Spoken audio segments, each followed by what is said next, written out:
welcome to Retro Encounter, RPG fans' bi-weekly podcast of many topics of the retro variety. I am your host again this week, Ben Love, and I'm joined by a wonderful panel of hosts to talk about Xanadu Next again. So we're talking about part two. We're going to talk about the second half of the game, the end of the game, what we thought about it, and all of that good stuff. Talk about the story. So I've got here with me Audra. Hello. I'm excited to talk about Brave Sir Knight's adventures. Great. And Aleks Franiczek. Hello. Yeah. So first off, I guess to start, how'd you guys feel about the game after you finished it? You were still positive, or? Pretty positive. I'm actually really glad I got the chance to play it because it was a backlog spot in my Falcom catalog, so I was quite glad at the end. It has a very good ending. Yeah, I agree. I really like the ending, and it's like it's very, it's like we talked about this before, but it's very different compared to Falcom's other stuff. So you get to, it's like, I think it's nice to play as someone who's like you, Audra, who's a big fan, to like see like, oh wow, they can really kind of expand their horizons a little bit and do something different. Yes. And Aleks, how about you? Yeah, overall I still really enjoyed the game. I might have had a couple more issues with the second half than the first, which I thought was like really meticulously designed, but overall I found like the overall gameplay balance and sense of progression, like all the new skills you start getting in the second half with different weapons. I had so much fun experimenting with that, and just the overall feel of the combat that by the end, like my impression just super positive. And even though there like wasn't much like character building variety, kind of like we talked about in the first episode, through stat allocations, like just experimenting with the skills and finding out how to combo them and which ones I just enjoyed using was like more than enough. I do think that the ending was good. I don't know if like the way that the game kind of progressed there in terms of the story was particularly memorable to me, but the ending itself, and like kind of the twists that come up there, I thought were pretty interesting. So yeah, I just thought this was like a very fun, well designed game. Clearly iterating on that like post Diablo ARPG genre, but really feeling distinct enough from its competition even to this day. Yeah.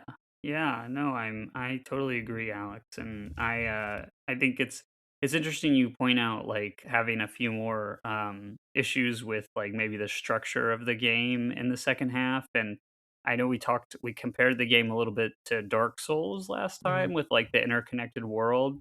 And I think this game kind of has a similar problem where the second half is kind of like the second half of Dark Souls, where they kind of throw away the interconnected world in the second half and just have you teleporting around a lot. Yeah. um, and yeah, this is kind of, I think it's hard to maintain that for across an entire game, especially if it's not like a Metroid 2D Metroidvania or something where that's more, I think, easier to do. And then the demands, kind of like with Dark Souls 2, I think the demands of the story start necessitating like certain areas or certain things, and so then they just like give up on trying to have everything connected to one another, which is a little bit of a shame. But you know they still do some interesting things with it, I think. So we'll talk about that in just a little bit. But I think last time where we left off, so we talked about the basic setup of the story, and we talked about mostly the two main dungeons at the beginning, which would be, or main areas, which are the Clover Ruins and the Eternal Labyrinth. Which those are connected at multiple points, and you go back and forth between them. But I don't think we really talked much about Eaglet Mountain and then the Tertiary Woods, which also connect to each other and back to those previous dungeons. And I think we stopped probably we didn't talk about the first boss either, so we can start there and kind Mm. of go forward. So um, the first boss, you have to get the lens, the kind of like monocle lens that lets you see invisible pathways to Yeah, get to the him. lens of truth, Yes, essentially. Mhm. yes. And that opens up the pathway in the clover at the end of the clover ruins. That is basically kind of getting into the tertiary forest, but it's like a separate from the dungeon part. And that's where you fight Bellalard, who is this like evil tree, basically. So right off the bat, kind of wearing the Zelda The Zelda inspirations, inspiration. yeah, on its sleeve. But this isn't like the Deku tree because he's an evil tree. Um, But I do think this is a cool boss because this is like the first time where your perspective really changes, right? Like Mm. it shifts from the kind of overhead perspective to a more of like a behind the back kind of setup. Which is really, I think, interesting because it's kind of giving you like, okay, like this is the real boss battle, and we're gonna like change up the mechanics on you somewhat, or at least like the perspective. Um, they're like willing to like do that to make like a more impressive boss or what have you, which I think is cool. This is a problem I have with Diablo. Like a lot of the Diablo games is like I feel like the boss encounters and a lot of times don't really feel that different than main encounters because you're just like going into a room and then you're just fighting them in the in the exact same Mhm. way kind of that you Mm. fight everybody else from the same perspective, and then maybe you're trapped in an arena or maybe there's some extra mechanic, but it really kind of just feels like a more drawn out fight. And I think that the perspective switch kind of gives, a unique, it kind of makes it's like, oh, this is like something, it's getting real. But I don't know, how Kind do of you guys feel reminds about me of that? Ease. Yeah. Yeah, I Ease agree, tends to do Audra. that a bit. So Yeah, it's a very ease thing to do. Like, oh yeah, now we're changing up where the camera is, and we're changing up kind of how we're gonna show you the world and everything. Um, I like the yeah, strategy that you have to implement with him too, with yeah, the yeah. evil No, do tree. you want to describe what you have to do in this fight, Audra? You basically have to go around taking out like I guess like little seedlets or I'm not quite sure what they are. It's like But eyes in the roots or yeah, something. eyes in the roots Yeah. that like they have status effects and attacks that they can give you, so you want to take them out first. So you're kind of running around the tree base whacking things. Yeah, and the camera angle almost like it really like kind of hints at the fact that you're supposed to kind of just like rotate around like Mhm. horizontally around the boss, and then like these little like red spots really pop up from the green. So you just kind of like really piece together based on what the game's showing you, like what you have to do. And you're right, Ben, that it has more of like this puzzle boxy Zelda kind of boss design, while also being more mechanically challenging than a lot of Zelda bosses at the same time. So yeah, it was a good first impression for a boss fight. I also appreciated how in the ruins section leading up, there's like a little side path you can do just completely optionally, and you get like a fire sword from that. And obviously the first boss being a tree, it's like, oh yeah, congratulations on finding the fire sword. Now you can kick this guy's butt. Yeah, yeah, I totally agree, Alex. And you have too, like you're saying, it's like a little more difficult than a Zelda boss, despite using kind of some of the same like setup or presentation. And I think too, like the first time I played this game, like because the flower that kind of comes out of the center of the tree trunk, that is where you need to hit him to do damage to him later in the fight. But that will come out and attack you, and then if you try to hit it before you've hit all the like eyes and the roots, then you can't do any damage to it. Mhm. And so I think the first time I fought, I was like, "What the heck is going on?" and probably died because like it seems like obvious, like, oh, that's its actual like body or whatever. I need to hit that, but they don't. It doesn't really telegraph to you. I mean, it suggests like you were saying, like how you rotate around the like circular arena with Mhm. the camera rotating around. that you might need to hit all those things, but it doesn't just like tell you, where I feel like True. Zelda, Yeah. Zelda bosses, it's like, oh, here's the glowing weak point. That's like super obvious. Yeah. It wants you to like figure it out more. Yeah. Yeah. Yeah. It's not afraid to like put you in a situation where you're like, you might be confused and not figure it out right away. Hmm. Um, which Yeah, I and think all the is bosses are cool. like that, which is that's an important point. It wants you to like deal with the puzzle a little bit rather than it being like super telegraphed. Yeah, yeah. But this one, I do think this is a pretty easy boss. Like once you can kind of go around and as you're running and attacking um the little eyes and the roots that you can pretty much avoid most of the attacks that he's trying to do to you because you have to be so mobile anyway to like make it to all of them. There is one thing that I think is kind of funny, which is there's all the blades of grass in the ground in the arena. And because you can target those, Oh like yeah. That was a pain. That honestly frustrated me a little. I forgot about that. yeah, so you can accidentally target the blades of grass and cut them as opposed to the The the eyes. eyes, which yeah, it's a little bit of kind of like make sure you're paying attention, you're clicking in the right spot. Yeah. And then once you defeat it, so once you kill, you hit all the eyes, you start attacking like the flower that comes out, and then he goes down pretty fast. But once you do that, then you also, so this is another thing that got me. I know the first time I played is you have to go all the way to the back of the boss arena to get the next artifact that you need to progress. And I'm pretty sure that the first time I played this, I just ran right out of there, Oh. and and I was like, wait, how do I how do I progress? I can't figure out. And you have to go like all the way to the back of the arena and open the chest to get the gauntlets, which allow you to like break rocks, which I think we talked about last time, like breaking rocks and breaking the walls and stuff. But yeah, so that is kind of a funny thing too. It's not like Zelda where it dies and then like heart comes up out of there and you're like, oh yeah, this is what I need to grab, and then you like teleport out. You have to actually hunt around in there to get what you need.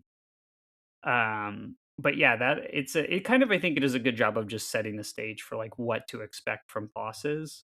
And that they're going to be a little bit different than like the other fights that you come across. And so then after that, I mean, that's pretty much once you can get the gauntlets and start breaking the boulders, that'll pretty much take you straight into parts of the Eaglet Mountain and then the Tertiary Woods. And since we were speaking of Zelda, the Tertiary Woods is very similar to the Lost Woods from like Ocarina of Time, where there's a particular path you have to take, and if you don't, If you'll you just end don't, up yeah. right back at the beginning. Yeah. How'd you guys feel about this area? It took me some time to get through it, but I ended up getting some good loot from it, so I didn't complain too much. Yeah, I mean, Lost Woods is definitely the first thing that came to mind. More Zelda connections, but I figured the correct path might have been legible through like the markings that were near like the different doorways. Hmm. I actually in the end I am not entirely sure if that was the case. I had some luck trying to follow any patterns that I could get from that, but like I was still getting lost every once in a while, and Yeah, I ultimately think got that through the dungeon was. by just like filling out the map and then realizing where to go. Sorry, Audra, go ahead. Oh no, actually, I think that you were onto some of the patterns because I think that's how I eventually got through it too. Yeah, I do think is what's supposed to indicate the correct path, but it's not very obvious, and it's not. I don't think it's as kind of easy to figure out as like the song from Lost Woods where No, you follow definitely the. not.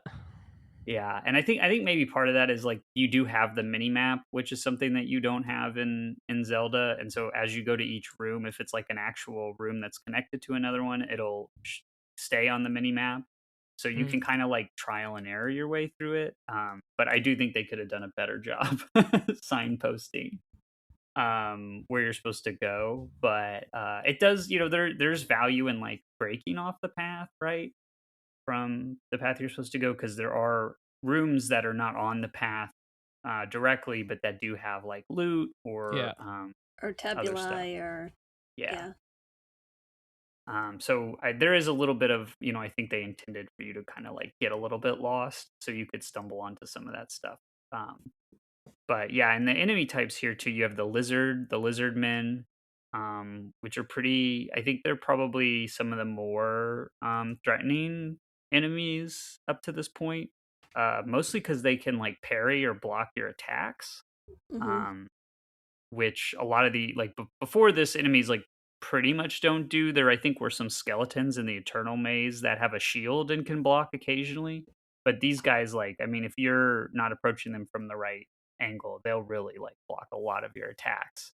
um and then they also will do this, some of them will do this like backflip Yeah, yeah. maneuver, and then they can get behind you pretty easy doing that. So I think it's like this is like the first. I felt like they were the first enemies that really like test your kind of mastery of the positioning and everything. And then you also encounter. I think this is the first time you encountered purely elemental enemies. There were the Oh, the slimes before. wisps. Yeah, the wisps. And the slimes are elemental, but they can be damaged with most things. But the wisps, like you really need like a particular I mean, you can hit them with a few different things, but you need some kind of elemental damage type that's separate from theirs to really Mm. do a lot of damage to them. And then they blow up after you a lot of the times once you, which is a bit annoying, but then you kind of learn when to, how much distance you need to keep from them. Yeah, yeah, they sure like to throw in. I mean, that's another, like, you can see some FromSoft like similarities there, Oh, for uh sure. where Yeah, they like kind of. Yeah, no, go ahead, Alex. yeah, the lizards I didn't have too much trouble with because like basically since starting the game, I'm just gonna go for back attack crits all the time. So I was already conditioned to do that for the lizards, but then with the wisps, I'm like, man, I don't even know what's the front of them and what's the back. So that was frustrating to me. I'm like, how do I get my crits in if I don't even know which side they're facing? But they do that little rush attack ahead. So I'm like, oh, now I know exactly where the back is. So that Yeah. was nice. Yeah, yeah, it's they're they did a nice job of like making sure that all the enemies, they have a little bit of extra thing to them that you got to watch out for. And I think the wisps are a good example of that. Um, but then once you're through this area, and then you kind of wrap back around into Eaglet Mountain, and so you access the first part of Eaglet Mountain from the Eternal Maze, but then you kind of have to go through the tertiary woods to get to the top parts of the mountain. At least at first, you can, activate some elevators and stuff, which are nice. They can take you just like pretty quickly straight back down all the way to the town, even so. You do still have that kind of interconnected wraparound level design here and shortcuts, which are really nice. But yeah, and then Eaglet Mountain, you have a good variety of enemies. They start throwing in like there's early on in the Clover Ruins, you fight that salamander that's kind of a mini boss. And then here in the Eaglet Mountain, they're just like, oh yeah, there's a bunch of those. Oh yeah. Those guys in here. And then this is also where I think the game starts to put out traps. So there really weren't that many traps in areas before, but Eaglet Mountain has quite a few. There's like the flame thrower turrets that pop out of the ground and will shoot fire at you. And those are particularly annoying because the salamanders heal when they're hit with fire. Yes. Oh Yeah, yes, I yeah. noticed that. So they like to put the salamanders around the flame turret. So not only are you trying to avoid the flame turret, but then if you've been hitting a salamander, it can just like walk right in front of the flame turret and heal. And then And you've then also got the minotaurs, which are particularly, I feel like, dangerous enemy at this point in the game, because they are very strong. They hit very hard. They have a lot of health, and they have this like charge attack. So if they get you pinned in a corner, it is not good. Um, so how did you guys feel about the Eaglet Mountain area? I really like I how you basically do two visits to the mountain and we were talking like the Dark Souls comparison at the beginning of the episode where it's like, okay, the second half it's not like quite as interconnected in terms of the world design.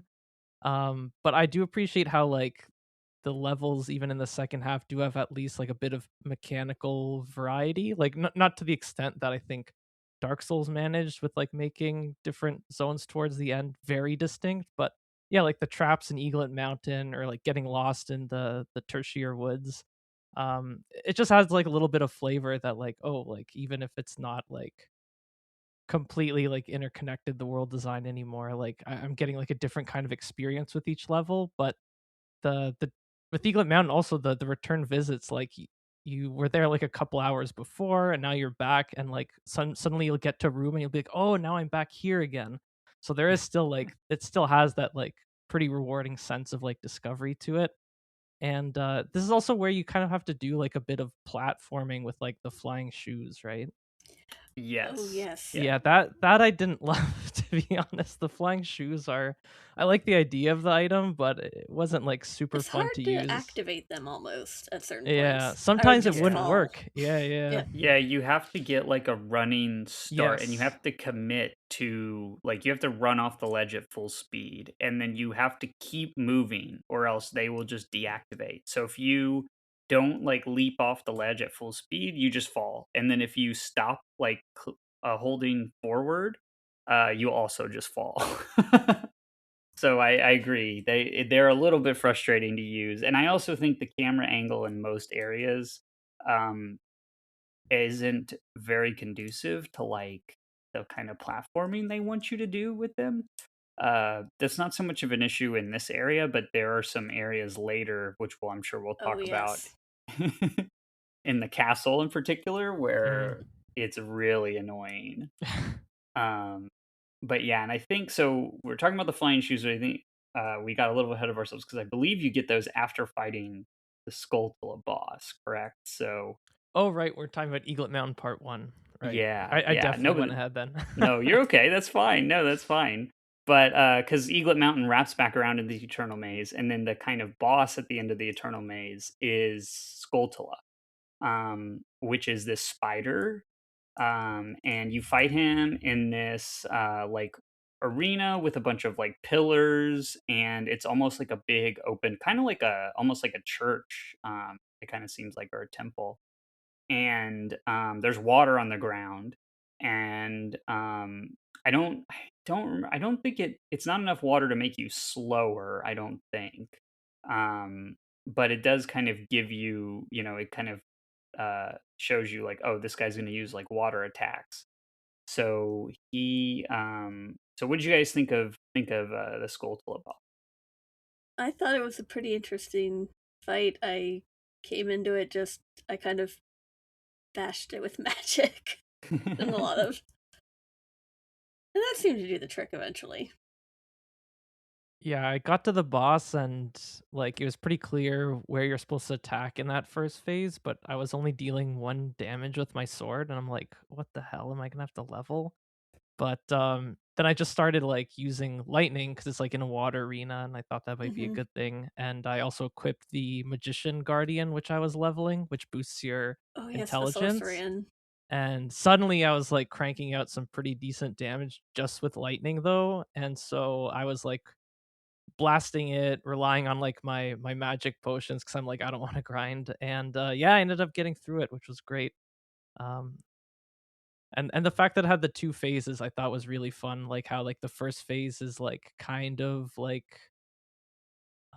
bullet helly. Well, Hmm. at least for me, I was just like kind of sitting back. It's like a top down view. You just have to dodge things as you're like, at least for me, just zapping the eye with lightning. And then in the second phase, it starts scuttling around in a much Hmm. bigger arena, and you just have to like dodge. And then I particularly appreciated how at this point you can essentially kind of double your damage output with the lightning if you line up perfectly because they Hmm. have a hitbox both on their butt and in their eye.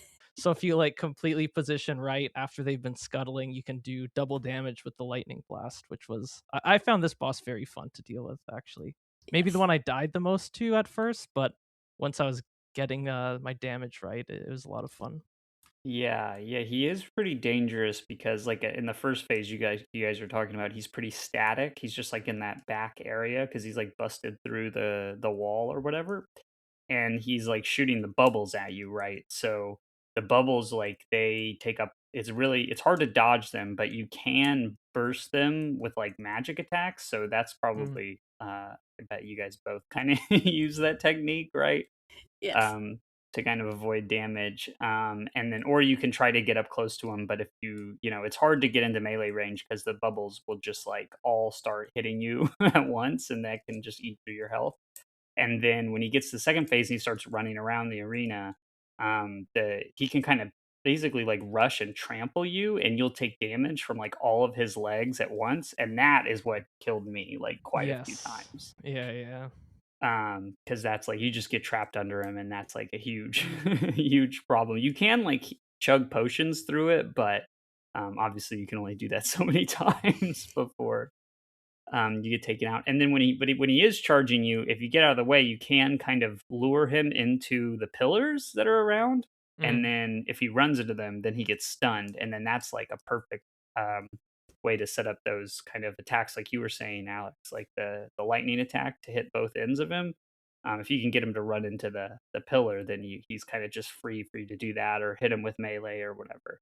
Um, so yeah, he's a very fun boss. He tests, the first boss was pretty static, so having a boss that actually like moves around the arena and that can kind of put you into a bad spot, I think is a test of your abilities in like a different way. Like you have to know it's not just positioning around yourself around the enemy, but also like knowing where you're at in the arena and making sure you don't get caught in like a corner.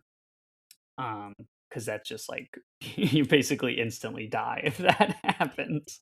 Mhm. Um, but yeah, it's like your spatial awareness, and they give you a lot more room to maneuver around in, which I think is nice, um, and kind of a nice change of pace from the first boss. Uh, but yeah, I think I tried to do a little more melee on this playthrough, so I do think that using melee does make this boss a little bit harder than if you use magic, um, just because of kind of what we talked about, but. How are you It's doing more physical damage to it? I think I you. Oh, sorry. oh no, go I ahead, think Audra. they Go ahead. give you like a lightning weapon beforehand Mhm. that Yeah. Oh, can help a yeah. little bit. Yep. Yeah, But I don't yeah. think I found that until after. Yep. Oh. But yes, yes, that probably would have done it. Yeah, so that's what I used as the lightning element. And actually, I use like the lightning element on my weapons for like the entire game because it's a pretty good element. Generally, there's not much that resists it. Those wisps that we were talking about before are lightning, but for the most part, most enemies don't really resist lightning. So I kind of rock that through the whole game. But yeah, that's what I mainly use to do damage to them at the beginning, and then it just depends on how high level you are. I didn't you will talk about this at the end of the game, but you get assigned a rank based on like your performance throughout the game, and my level was quite high, so I got a low rank there.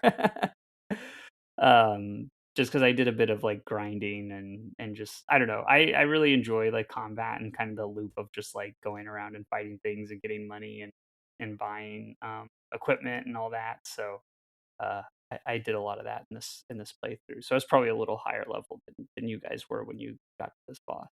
Oh, okay, gotcha. Yeah.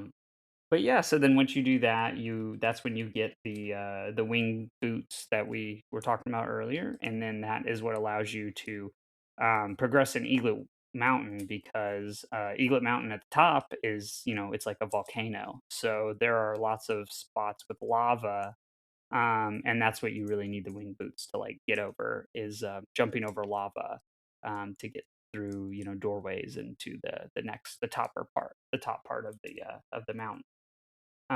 And I think too, what's interesting is this is they start to because it's like a more vertical space. They start to show you like areas like that you can see but you can't reach yet, which I think is cool. And that's something that like they couldn't really do in like the initial areas because there's just not that much verticality to them.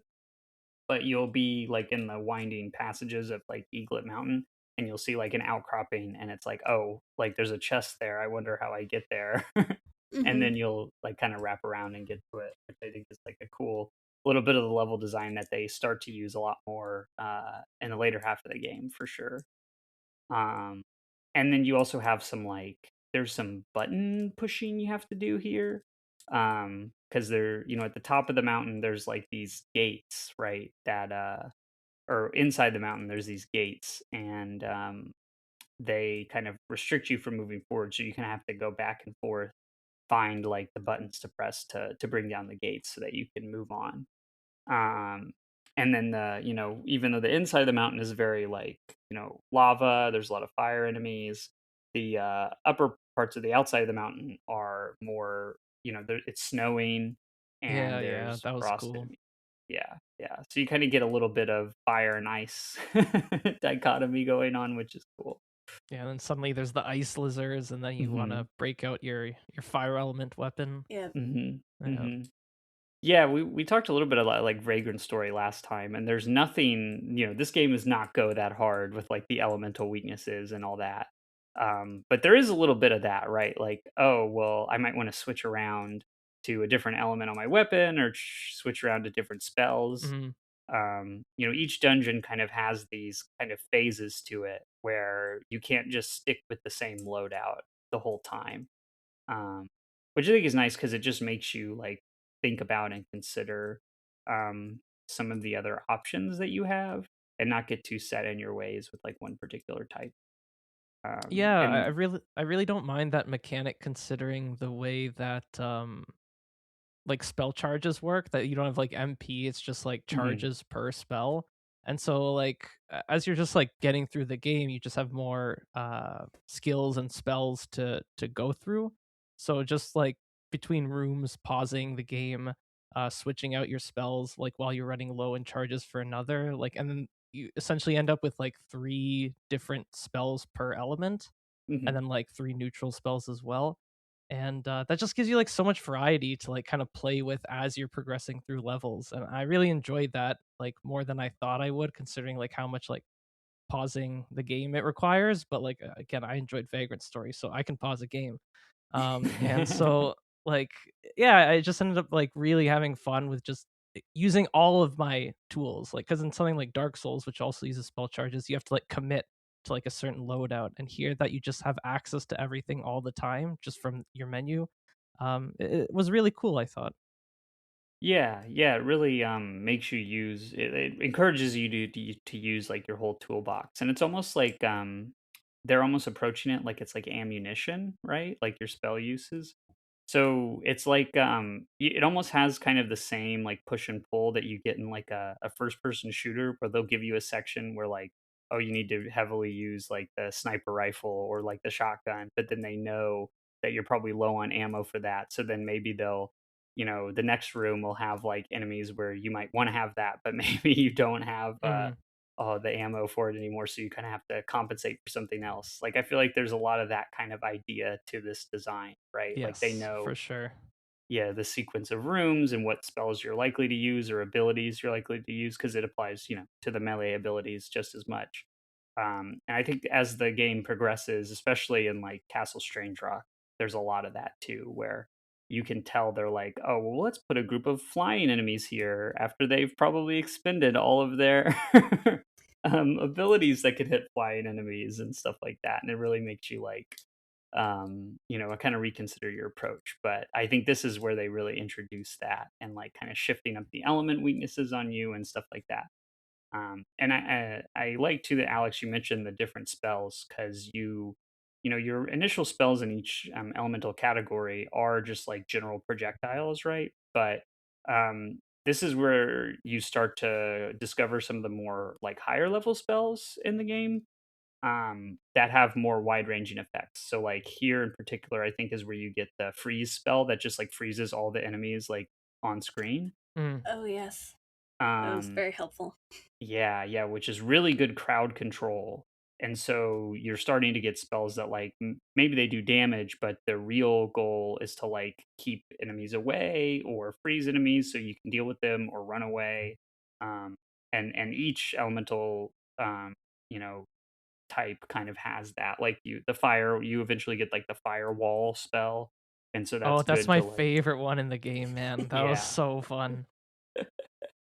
Yeah, that one's cool, because you just, it's like fans out flames in front of you, and then they kind of push whatever they're hitting, forward, so you can actually trap enemies like into a corner with the firewall, and And then then it'll switch just to like your whirlwind and then just like melee them to death. It's so good.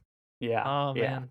Yeah, the different like cuz the game starts off like we were talking about last episode like kind of very relatively like slow and methodical for like an ARPG. But hmm once you start getting more abilities and especially once you start getting those higher level spells, you really do start to feel more like kind of a later but not quite like Diablo game where you can really just start messing up groups of enemies at the same time if you're using your abilities right. And it feels great because you earned it. Like you learn the core mechanics of the game, how to space, how to like crit. But then the spells just give you tools to like do it all like more efficiently and more stylishly, and it feels Hmm. awesome. I love the combat. yeah, yeah. And making those combos is really satisfying, and I think too, like you're bringing up Diablo, and I think the thing about Diablo too is that you don't there's no real resource cost in Diablo, especially the more Yeah, like Diablo 3. Like you just run into a room of enemies and you always have the same you kind of have your same rotation, right? But here it's like, well, yeah, like the combos like you were talking about, like doing the firewall and the whirlwind. Yeah, you can do that, but you can only do that for like a few rooms. And yeah. then Hmm. you're out. So it also like doesn't allow you to rely too heavily on one particular strategy either. So you're always kind of kept on your toes and forced to kind of innovate on the fly. Mm. Yeah, it never feels too spammy, which I really appreciate. Yeah, yeah. Um, I agree. It is you can't ever get too comfortable, right? There's always some resource to manage or something to think of. And then enemies also like, you know, sometimes like we were talking about with the lizardmen, you'll have kind of a setup that you like to do in combat. Then some enemies will kind of that won't really work on them, and so you really kind of have to adapt to the situation. Um, and speaking of adapting the situation, I think the boss here at the top of Eaglet Mountain is like a really. I think this is really the first boss where I think it's like kind of combining a lot of the things that you learned from the previous two and from the combat thus far. Like I think this is the first one that like really tests your kind of knowledge of the combat. And that's Evil Worm, who is like this fire demon who's in like the center of the kind of volcano. And this is an interesting arena because you're kind of in the bowl of the mountain and of the volcano, and there's like it's like a circular arena, but you have four raised kind of platforms, and then like a lower level rest of the arena. And so of course you're in a volcano, what's going to happen? It fills up with lava. Lava. And so, you spend, the fight is kind of a push and pull between, the phases where he's like flying around and you have like the run of the whole arena. And then when he floods the arena with lava, um, and you kind of are stuck to a couple, a limited space and have to fight him in a kind of limited space. Um, so how did you guys feel about this one? I think this is the boss fight I had the least trouble with, maybe except for the first one. Just because I got I think it's Frost, the middle Hmm. ice spell level 2 from an ice lizard like right before the fight is like one of the Oh, last yeah. enemies I fought. And so like yeah, you have to for this fight you're dodging around a bit. He's like shooting fireballs at you and then you have to obviously go on the platforms when the lava rises, but then when you have those windows to attack, I was just able to like spam frost, which like hits multiple times with ice damage. It was doing a ton, and that plus like a couple physical attacks, I melted this guy pretty fast. Yeah, Yeah, it felt I great. think I think I had a similar experience because I got the frost spell as well. Yeah, yeah. I mean, that's kind of the interesting thing too about this game is like not everything is like static, right? Like the enemies will drop items Hmm. and spells and equipment. And so, you can like get lucky and get like a higher level spell or get a not better piece of equipment from the enemies, and then that'll kind of change your run a little bit or your approach. So that is something I think is makes this game, a little more replayable too. Mm. Is that not every run doesn't necessarily bear out the same. Now, of course, if you like wanted to farm every new enemy type that you find for an hour, you could technically do that. Nothing's gonna stop you, but I think generally, most people are gonna do that. So but yeah, that makes sense because I think he's also like weak to the frost element. So you're doing that kind of spell that hits multiple times, and um, he'll go down pretty quick. Um, but I was fighting him mostly melee, so when he would fly around, I mean, it's really hard to get a hit on him. And then when he floods the arena with lava, then you don't really have a lot of room to dodge. So, it may be easier to hit him then, but you can't really get away as easily. So I mean, it wasn't too tough, especially he'll start like dive bombing the arena, and then that gives you plenty of time to get in there to get some hits on him. Um, Hmm. but yeah, I like this fight. I think it uses the arena very well, and just having the boss like fly around and like pelt you with fireballs, I think is like a cool. It's kind of It's a a very neat setup. nicely designed fight, I Yeah, think. yeah. Yeah, for sure. It is really putting my mouse cursor dexterity to the test trying to dodge those fireballs. But by the way, Yeah. did you both play mouse and keyboard? Because I know you can play this game with a controller. I played it with a controller actually. Oh, okay. How did you find Yeah. that? Um, it took some getting used to initially, but I actually ended up doing pretty well with it after a certain point. I would occasionally sometimes accidentally use like a potion or a skill that I didn't mean to, but once I figured out how to avoid doing that, which was just me being more conscious of the buttons shortcuts, I ended up liking it that way.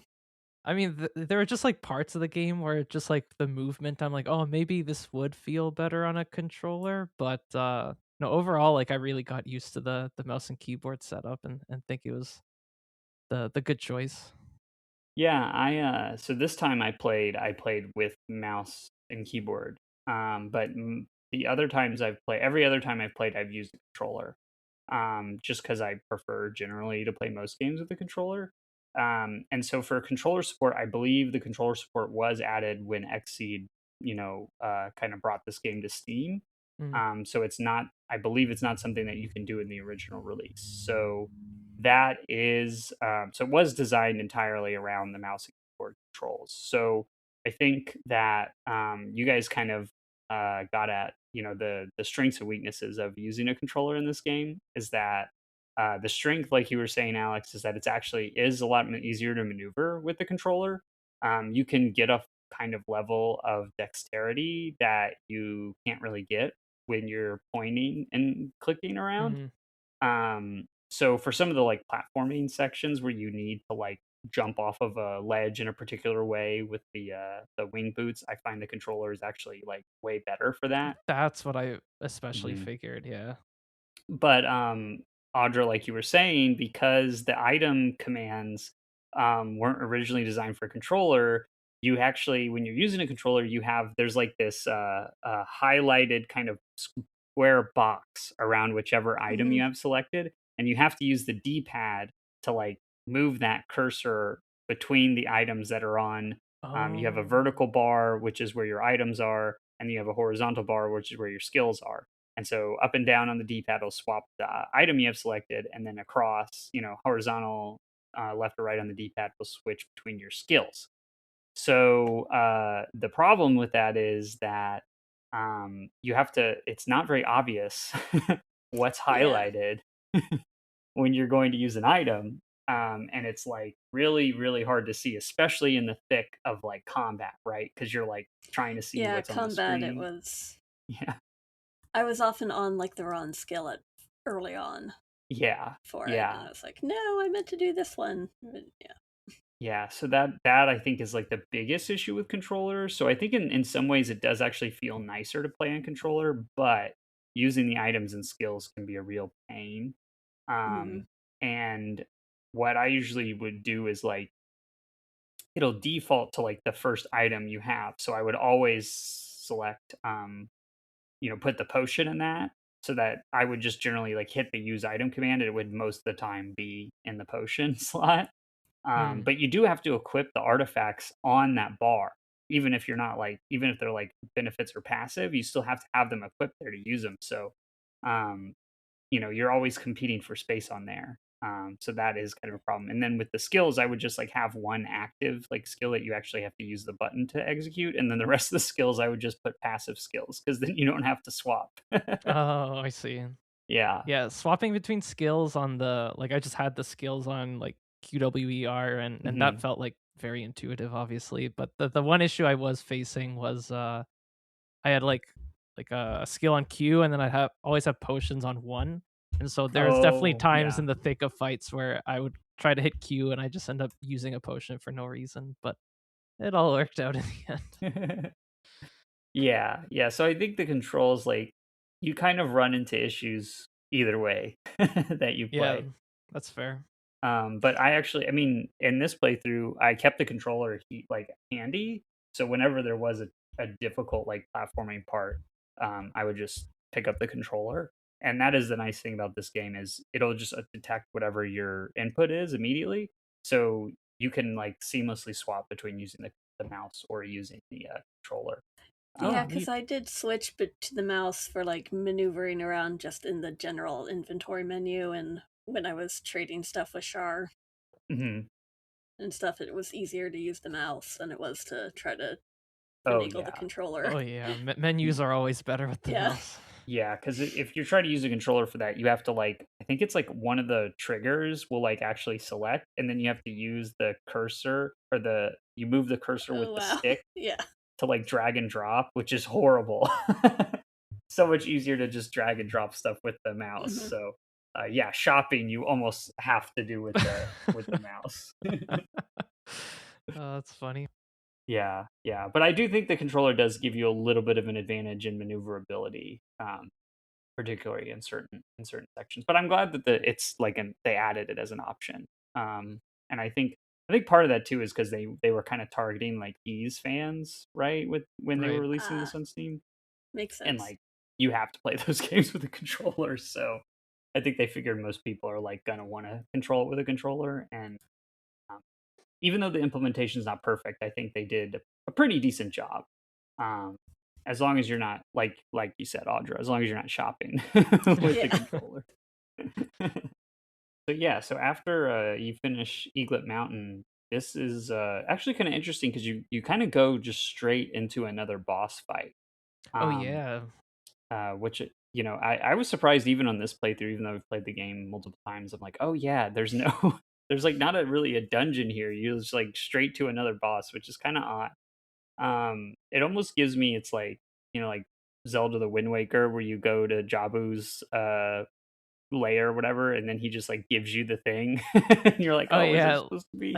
A little bit of an anticlimax. Yeah, but I do think it's handled a little better here because there is a lot more like narrative kind of setup. So, at the end of after the conclusion of the last dungeon, you get the like charm that allows you to breathe underwater, which is cool because one, there's a bunch of spaces that you've already been to that you're like, wait, I clearly need to go underwater to get here. So there's Yes. a little bit of backtracking you can do, especially in the Eternal Maze. There's one area in That particular that's labyrinth what, area, yeah. yeah. But also because now you can actually just like walk off the shore of the lake and go underneath the lake, which I thought was a really cool moment. You can do it earlier in the game, and then you'll just drown and die. Yeah. So it does kind of like though that's a little bit of foreshadowing, like, oh, I will eventually go under here, because most games just like wouldn't let you get in the water at all, right? So just the fact that you can do that is like, there's that's a clue. But prior to this, you've been given you I believe you find the bow, and then I think Ooh, the priestess, Celise, yeah, she yeah, gives you an arrow. gives you the arrow, Oh, yeah, for don't you the have to buy the bow from Agnes? oh yeah, you're right, Yeah, you're yeah. right. Agnes has it, yes, and you have to buy it from her. Yeah, you have to Um, you can, like, haggle with her, like, a little bit to get it lower. yes. 'Cause you see Yes. the shopkeeper trying to haggle with her too.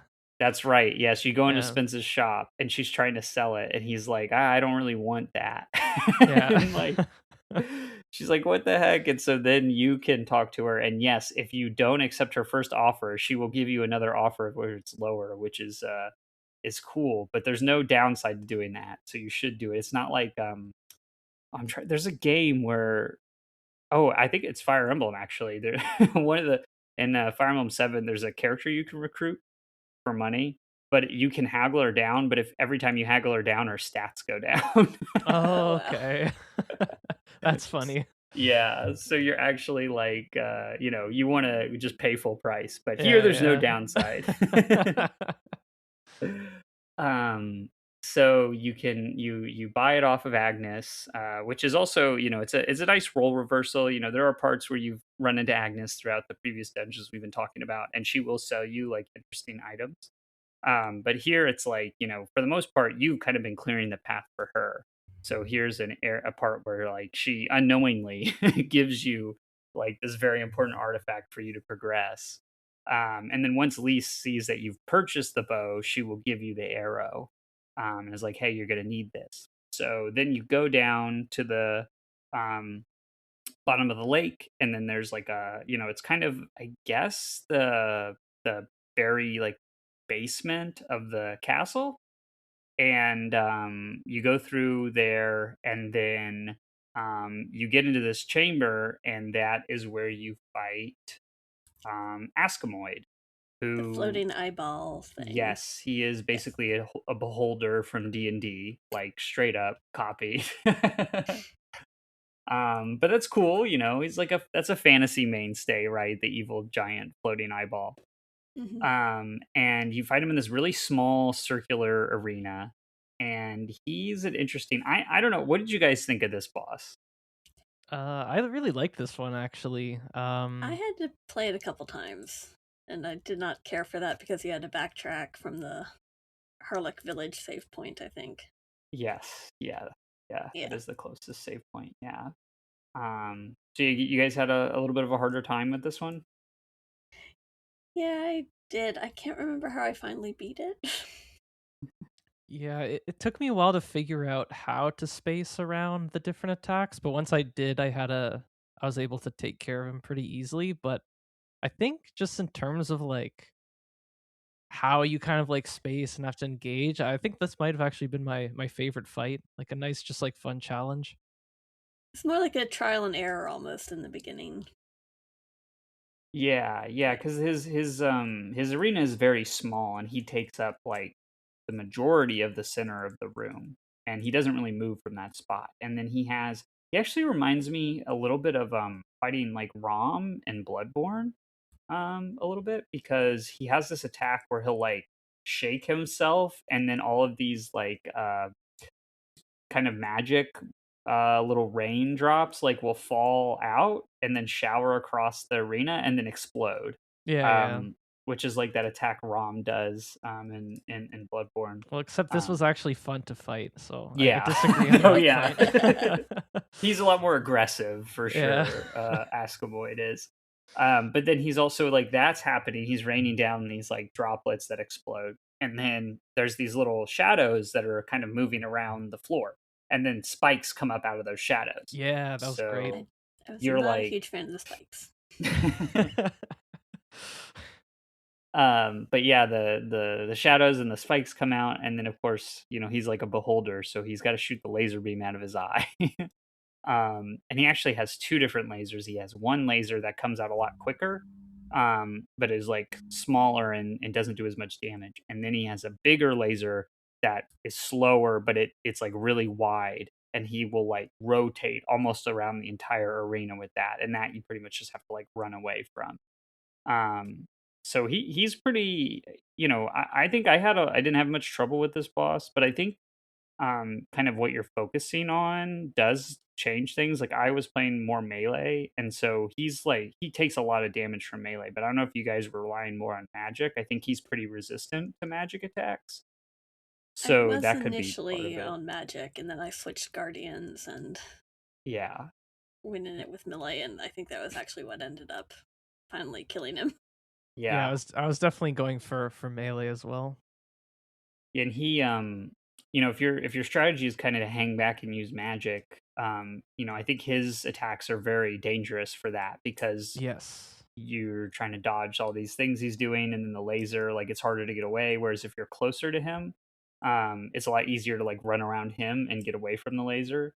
Um, so yeah, and then he also, in he doesn't really have two phases, but if once you do enough damage to him, he'll like get this shield, and then you can't really damage him when he has the shield. So that prevents you from just like rushing him really quick and like doing rushing him down, because that could be something that you could do if he didn't do that. But yeah, I agree with you guys. I think it's a cool fight, and definitely the arena being so small, I think, is what really makes this fight challenging, because it's hard to just kind of get away from all of his attacks. You can't really ignore any of them. You kind of have to make sure that you're spacing correctly around them. Yeah, and you have to like Um, just always be moving, whether like to get away from like the iris where like the lasers are coming out, or to like even if you get behind him, like still you have to worry about the dark pillars from the ground. So you really have to mhm. just be moving around, which I think is part of why I enjoyed it so much. Yeah, yeah. Once you It's a get the neat. rhythm, it's pretty good. Yeah, yeah. It's a neat fight, and it's cool. I do think it is. It does kind of, even though it's you don't have a dungeon leading up to him, so it can be a little anticlimactic. I think it's also playing with your expectations, right? Like when you go Hmm. down into the lake, you don't think, "Oh, I'm just going to fight another boss right away." um so I think it's also really easy to go into that fight for the first time and not really have stocked up on potions and not Hmm. really be like 100% ready to fight another big boss. um, but then once you do, this is I think one of the cooler moments in the game, because once you beat him, you get out to this chamber, and then there's these big um, doors essentially, and there's this like eye thing that's kind of like keeping them shut, sealing them shut, and so you actually take and aim the bow and arrow, and then you have it equipped in your like kind of item slot, and then your cursor will like lock on to the thing really far away, and then you'll pull back the bow and shoot the arrow, and then that will open the doors, and that allows for like the water to be sucked in, and then you have this really cool FMV where it like drains the lake and then reveals Castle Strangerock, um, which is just like a really cool. I think the game doesn't have a lot of like FMV sequences, but it uses them sparingly and to great effect, I would say. And this is kind of like that one of those standout moments, I think. What do you guys think? I thought it was very neat from a cinematography stance. Definitely a cool use of FMV. Yeah, and it's really cool just like in terms of space where Castle Strangerock appears, because you went to this underwater ruin kind of area from the town, like kind of like towards the screen where like like NPCs have been looking out and like talking about like, oh yeah, the castle's like out there like in the water. And then after you do this, like all the water is drained in that area you just came from, and now you can like walk all the way up to the castle. So it has like a nice little bit of reward there where you like always knew that the castle was in that direction, and now you literally just get to walk over to it. So I thought that was really neat. Yeah, yeah, it's a really cool, and I think too, like the idea that most of the castle is like hidden underneath the lake, and so the little glimpse of it you see at the beginning of the game is like barely any of the castle, and it's like just the tip of the iceberg, right? And then Hmm. the rest of this like huge structure was like hidden underneath the surface of the water. It's just like a really cool moment where you're like, oh, like what did I get myself into? Yeah. Yeah, and once you finally do reach the final dungeon, which that's what it is, like you really feel how large this castle is. Hmm. Mhm. It's a Yeah. huge final dungeon. But of course, we're not ready to go into Castle Strangerock yet because there is a magical barrier blocking the way. So, like you were saying, Alex, you can't walk straight up to the castle, but you can't actually get into the castle yet. And so, You and Agnes kind of show up there, and she's like really bummed that the barrier is there. And then another detail I really like is once you drain the lake, a lot of the townspeople will come out and just like Yes. stand in the lake Like they bed. react to it. Definitely Yeah, notice it. yeah. So now you have like half the town just like standing in the lake bed, being like, "What the heck?"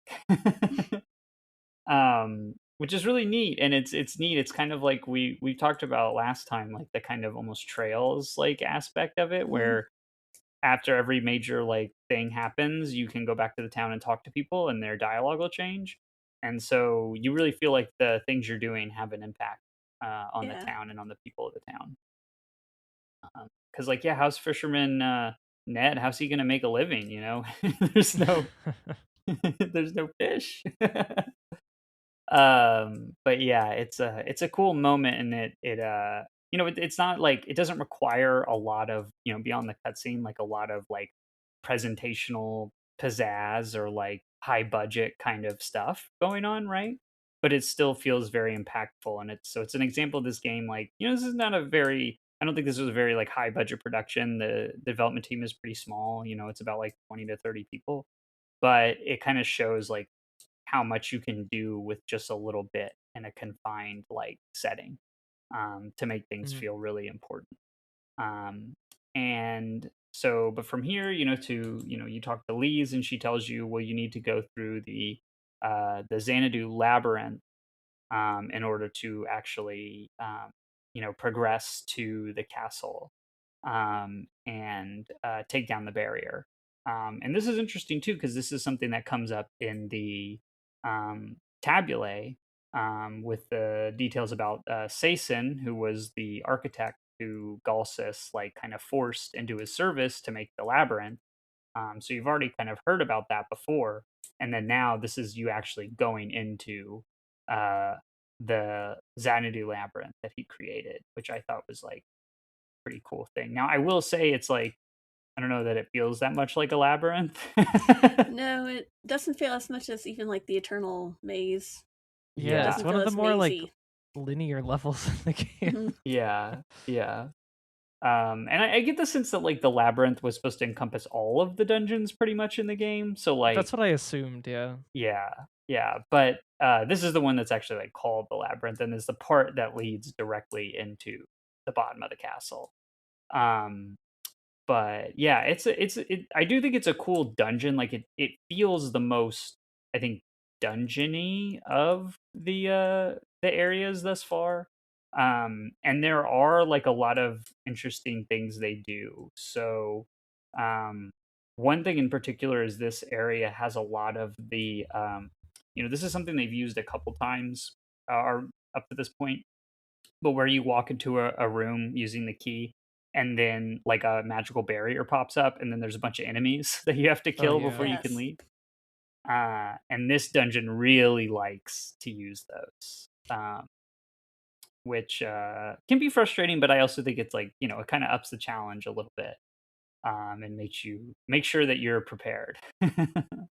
No, yeah, I think this is where the game really steps up the level of challenge, both in combat encounters with those forced like room clear kind of situations, and also just puzzle challenges. Like Mhm. we talked about the Puzzles the become a box lot. puzzles a little bit in Yes. the first episode, and honestly, in the first half of the game, I'm like, why is this game even wasting my time with these stupid box puzzles for babies? But at this point, like you really start to get a sense of them knowing how to design a good box puzzle, and I was Mhm. actually really starting to enjoy them at this point.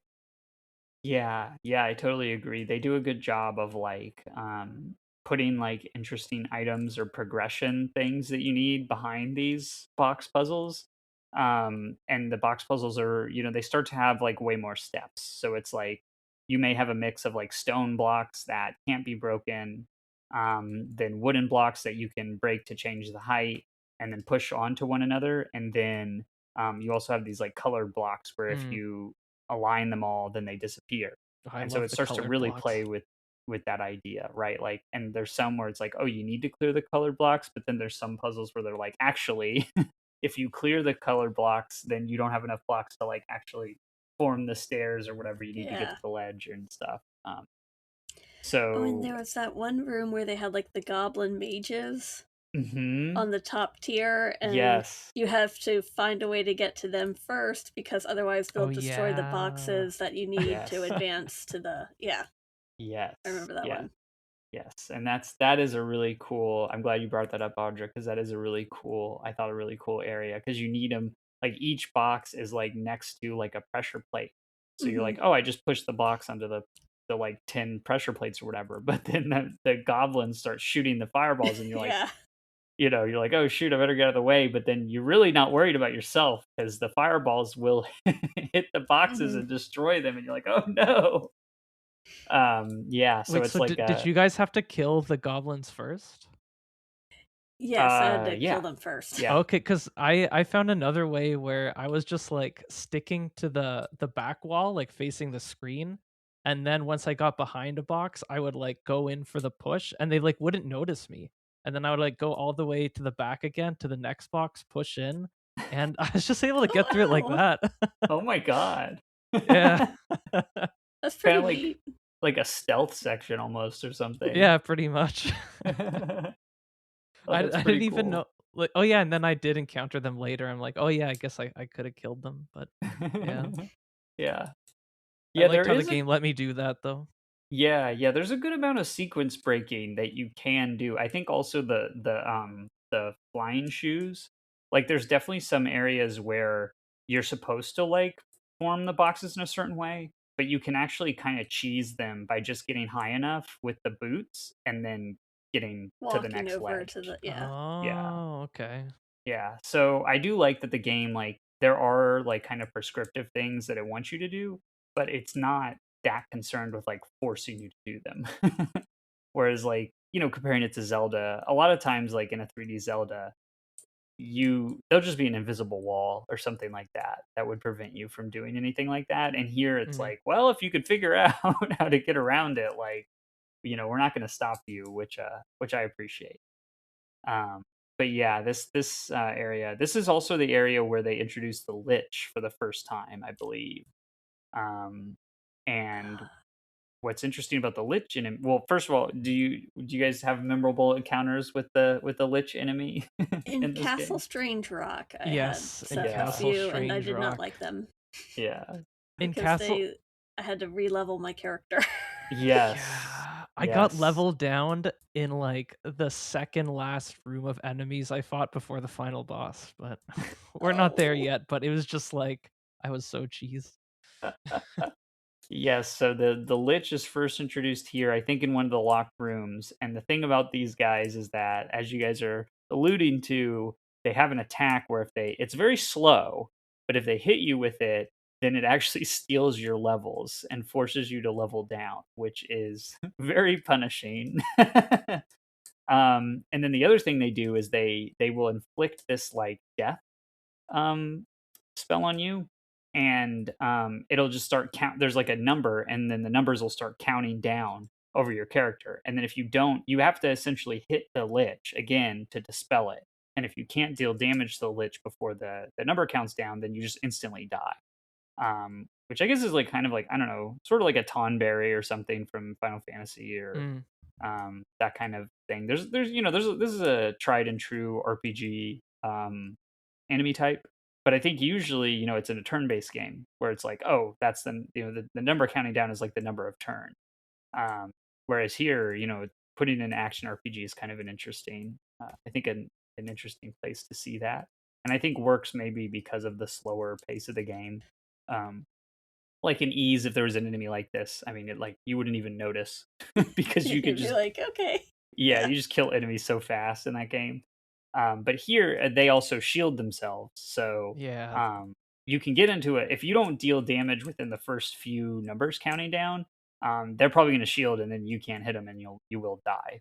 So it kind of like forces you. I think the main approach people take when fighting the Lich is he summons also a bunch of like skeletons, right? So you're like, oh, I need to clear these first, and then I'll get to him. But him casting the death spell on you makes you, kind of change your approach where you're like, oh, I can't even worry about these skeletons because if I don't hit him in like a few seconds, then I'm going to die instantly. And then it turns the skeletons from being like kind of a minor threat into like an obstacle in your way, because a lot of times they'll also be positioned around the lich and are blocking your way to get them.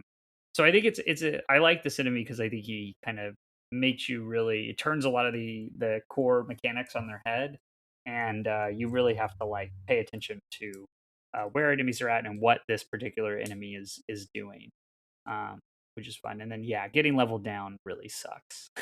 Yes. um, but yeah, so I don't want. I guess we don't really need to get too specific about the various. We talked a little bit about puzzles and some of the areas, and you have a lot of like interesting enemy groups in here, and you're also there's just a lot of like uh, paths, like not really winding paths, but you have a lot of. There's a lot of like box design rooms where you go into a room and then you have like three other doors that you could unlock and go to, and it's more like a grid, I guess, in that way. And then there's some elevation changes and stuff like that too. So they kind of are using a lot of different parts of the level designs that they've employed in other areas and kind of combining in this area, Yeah. which I think makes it fun. Even if it's not particularly, you know, uh, even if there aren't any like particular things other than the stuff we've already talked about that we want to mention. But then once you get to the end of the Xanadu labyrinth, rather than getting to the castle, you actually get taken to the time crevice. So what did you guys think about this time crevice area? Worst dungeon in the game. I can see that. It's very the whole random part of it is just not as fun. Yeah, so that is kind of the key thing here, is that this part of the game is actually well, the initial part of the time crevice is static. But then once you move past the first part, then it is randomized. And so they introduced this kind of randomized dungeon idea into the game, which I do think is cool as like a pace breaker, right? Like it's very different than everything that you've been doing up to this point. And because it's used as this kind of like narrative set piece, right? Like Dvorak goes in there, and the other sages are there, and they're kind of like, you have to go in here. And I think is it Lorelei opens the time crevice, is that right? I think so. Yeah. And she, that also kind of reveals, so she's one of the seven sages, but she actually betrayed the other sages. And if you've been reading the tabulae, there is a tablet that's about the seven sages, and it singles her out and says like there's not really any information about her Mhm. in particular, and of course this is why, because she betrayed the rest of the group. And so when you get sucked in the time crevice, you can still teleport out of this area, but you unless you have one of those like orb things, you can't go back to where you were. You have to like restart it every time. And since it changes every time, like it kind of encourages you not to like leave while Hmm. you're in there and complete it in one run. Um, but yeah, it's a lot of like corridors and then into square rooms with enemies in them.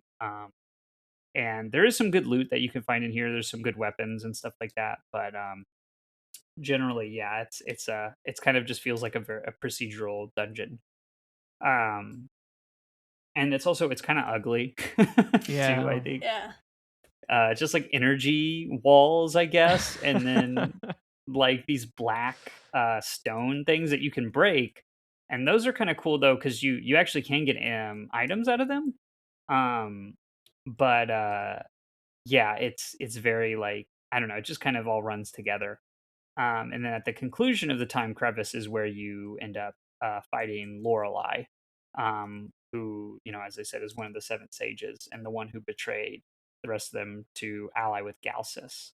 And this is kind of too where Dvorak kind of gets his comeuppance a little bit, because he kind of ran in to like fight her, and once you get to where she is, he's like on his last legs over there, and is like, all right man, you're gonna have to you're gonna have to take over from here. I'm tapped out.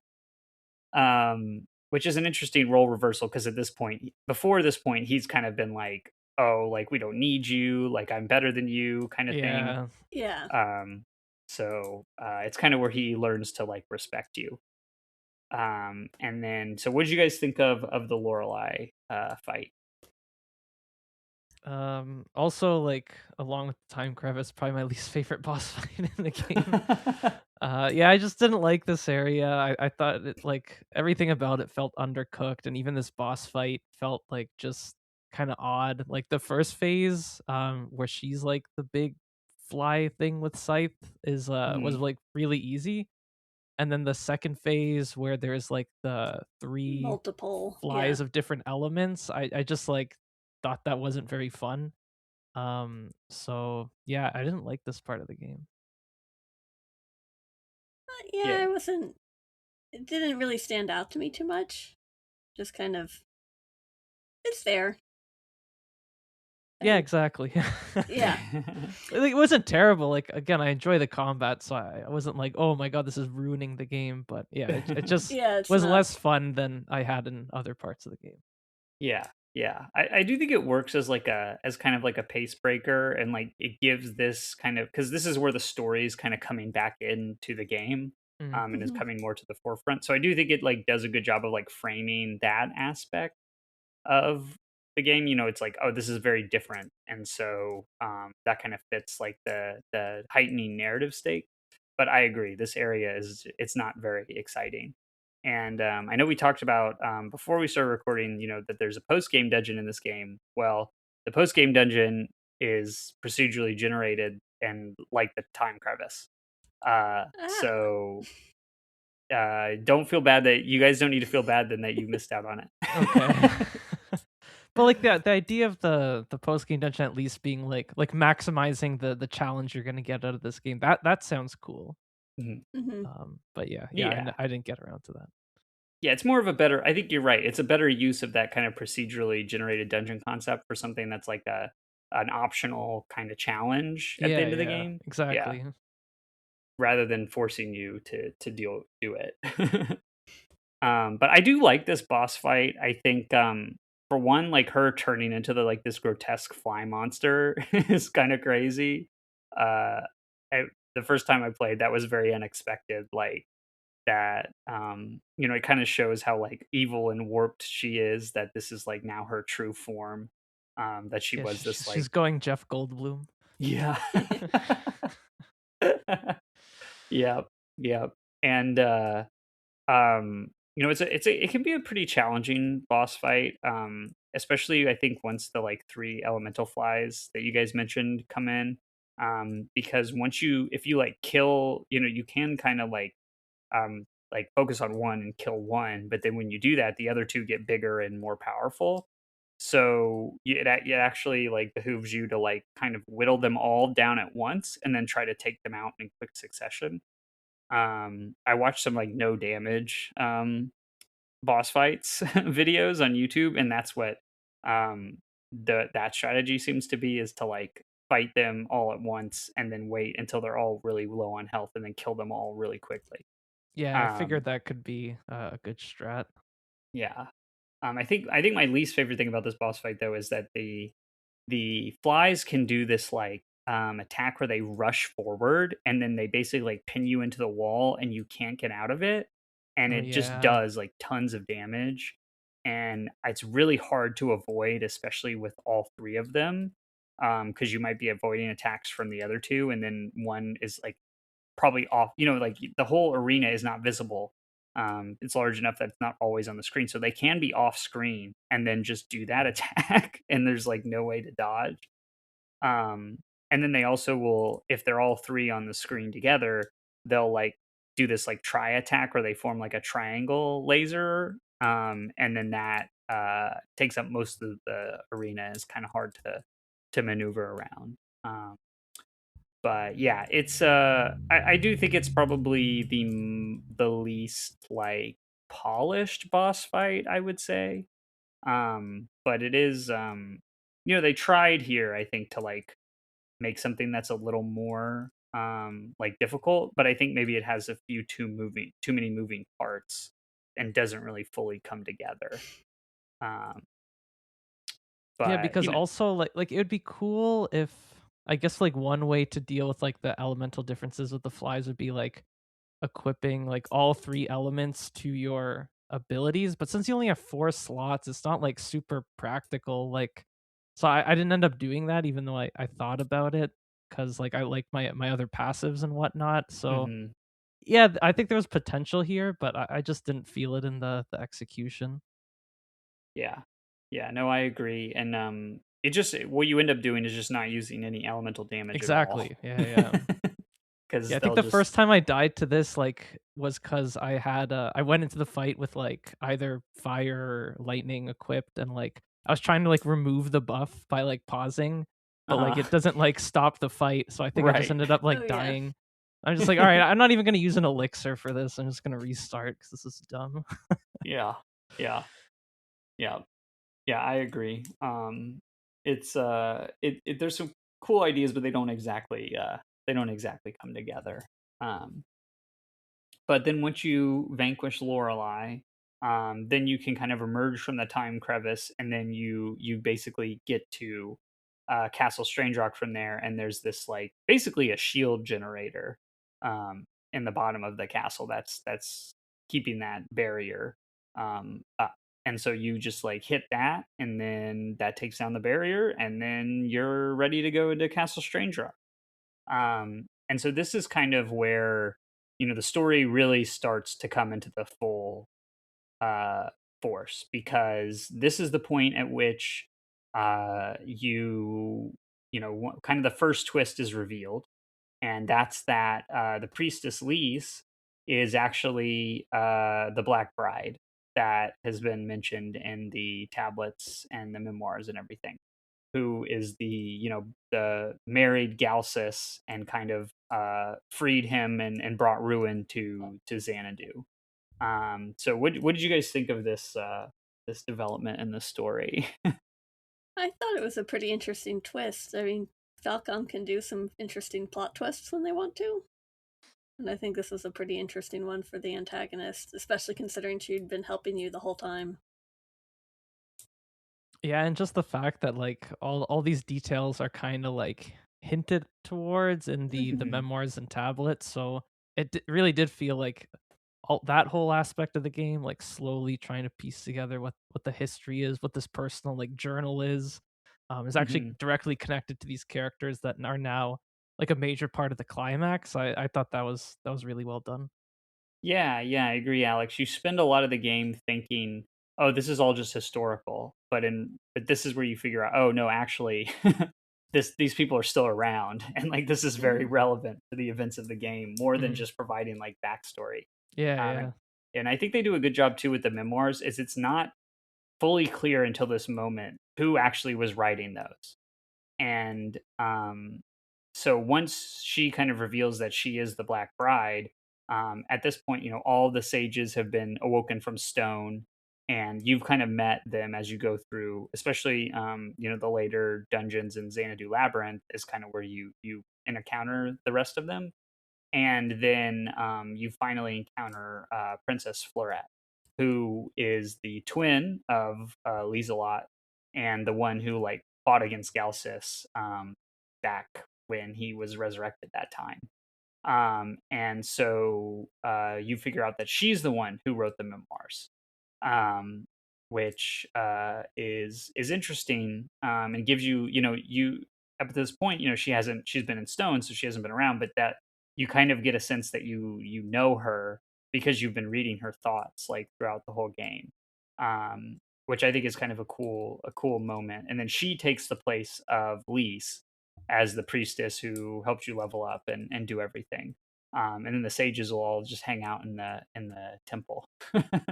um, which is kind of interesting. It's also interesting too because you have the two attendants to Lise, and they were like very devoted to her. So then when Florette takes over, they're like Yeah. they're kind of like Dot dot very dot. depressed, Yeah. which is an interesting touch, and it makes you wonder. It's like, did they know this about her? I Yeah, I think couldn't a lot really. of, I mean, they did say that a lot of the Harlock Village people knew about the general gist of the plot, or Mhm. Yeah, you get the sense that people in the town kind of actually knew what was going on, and they were like If hiding it not from the you. young children or the outsider ones, but then yeah, like a lot of the older people Yeah, kind like of. Spence and her attendants probably, and some of the people, like the people who run the inn and stuff like that. Yeah, um, kind of knew what was happening. Um, and because they kind of serve, I mean, the Spence kind of makes reference to that too, is that they're like watchers, right, or observers, and so Hmm. they're kind of like waiting, and like making sure, kind of keeping watch over Castle Strangerock in case anything happens. Um, and so now you're ready to go to take the fight to the castle and defeat Galsus and everything. And this is also where you acquire. I believe this is where you acquire the Dragon Slayer, right? It's like here. It's like Yes. really Yes. early in the castle. Yeah. And so now that kind of does resolve your whole like predicament, right? Because now that you found the sword, you're not really You're under not threat of dying. dying. Yeah. But then she's, Florette is like, well, you please still like help us. And you're like, okay, yeah, like obviously I'm invested now. So Hmm. I'm gonna see it through to the end. Um, and this is also where Agnes starts to get a lot more serious. So I guess we can actually talk about her side quest here. So, what you end up, you find something called the Phoenix Feather in the Castle Strangerock, and then if you bring that to Spence, then he will make this remedy out of it that's said to cure any illness. And then if you run into Agnes again, you can give it to her, and then she'll reveal that she is um, basically the princess of Lanedale, the province that you're in, and her father is the Lord of Lanedale is sick with this mysterious illness. And so the real reason she came here, she's not actually a treasure hunter. uh the real reason she came here is to find this phoenix feather to make the remedy. And so if you give it to her, then she will give you the final guardian in the game. And it's kind of an interesting, I think a cool like little capstone to like you're kind of back and forth with her throughout the game. And gives her a little bit more depth than what she had before, because her kind of like happy-go-lucky treasure hunter shtick was kind of a mask that she'd been wearing this whole time. Hmm. And she's actually very on a very serious quest, much like you are. Um, so yeah, I'm a big fan of Agnes. I like the side characters in this game. I think they're not Me like too. super prevalent in the game, but they add a little bit of like depth to the Flavor. world. Yeah. Yeah, and flavor. Yeah, exactly, Audra. Yeah. Yeah. No, yeah, Um this quest sounds cool. I wish I could have actually found her in the castle because I think I told you guys pre-show. Like at one point in the castle, like I saw her on an inaccessible ledge in the room I was currently in, and then when I actually got to that part, she wasn't there anymore, and then I just like never saw her again. And I had like the feather and everything, and so when I got to the end of the game, I'm just like, what the heck was up with her? Like this game doesn't resolve her story at all. So yeah, that was unfortunate, but it is. I do appreciate that there was more to discover with her. Yeah, yeah. and then just Yeah, like regarding the side characters in general, like I agree that I found them very compelling. Like in the early stages of the game, I kind of expected a little bit more based on some hints I was getting, like with things like the shopkeeper, with some of the other people around town, with the other sages, especially like the ones other than kind of Dvorak and Theobald and Lorelei. I felt like they weren't really present as characters. I never really got to know them. So I do wish there was a bit more to that kind of stuff. yeah, I agree, Alex. I think the sages in particular are pretty underdeveloped, with the exception of Dvorak, and then I guess Lorelei, obviously, because she's the one of the villains. Theobald kind of knows what's going on, but he doesn't Yeah, say much. He Yeah, just yeah, has to. Theobald was my favorite out of like all the other ones. I think. Well, he was also introduced much earlier on, though. Yeah. right. Yeah. Yeah, he's introduced really early. Yeah, and so like Beatrice, Gandharva, Sturm, Abadar, and Arbadharma. are like very underdeveloped. Yeah, I couldn't tell you one thing about any of those people. Yeah, and I think I think especially because they don't really have a lot of scenes on their own. Like a couple of them maybe have one dialogue scene with the player, but they mostly just show up with the other sages, and so then they just kind of all blend together, right? And you don't get a Exactly. Yeah. sense of their like individual personalities or anything, which is kind of a bummer. But I guess yeah, maybe they ran out of development time, or they just didn't want to focus too much on the story, I guess, for them, or they just figured it wasn't as important as like the core narrative, which I can understand. But I do feel like maybe some of the tablets could have focused a little more on them and like what their individual roles were. Yeah, It exactly. just kind Yeah. of shows that there was potential there that's just not as explored as it maybe could have been. Yeah, Yeah. exactly, Audra. Yeah, yeah. So but they so basically what you figure out too is that Floret and the Seven Sages have been turned to stone, and they've been um frozen in time basically for this entire like hundreds of years, since the last time Galsus was reborn. And now they're coming back, because he's awakened, but it's also because. So, I did you guys like get this from the tablets that the first time around they talk about how the three stars aligned, and then the hero came, and like he came to defeat Galsus, and so that didn't happen the second time, right? Like when she Yeah. became the Black Bride, yeah. And so, but clearly, that's happening again. And so that's part of why they kind of awoke it, and they came back and everything, is because now like the true Dragon Slayer hero, hero to wield Dragon Slayer is here. So Galsus can actually be defeated. Um, which wasn't the case before. And so Flora was wielding the Dragon Slayer, but she's not, obviously the chosen like hero or whatever. So their chances of success were not very high, and that becomes relevant later. But before we get into that, why don't we talk about Castle Strangerock as a dungeon? Oh, So you guys go ahead. Well, whoever wants to start. It's lengthy. Yes, yes. it's huge, and I love it. This was like one of the Yeah. most epic final dungeons I've played through in a long time, maybe ever. I thought like it took me like a couple evenings to get through it. Um, like even though like the second half of the game, the overall world isn't interconnected as much, this Mhm. level is so interconnected, Yeah. and like you can't really rely on your map to like get a sense of space because of the way everything kind of like overlaps. You only have like a 2D kind of map, so you really have to like pay more attention to the different like rooms and architecture. But the game does a really good job at that because it uses perspective a lot more than like other levels in the Mhm. game, where like you'll get to like a certain spot and it feels like very distinct the way it's like presented to you.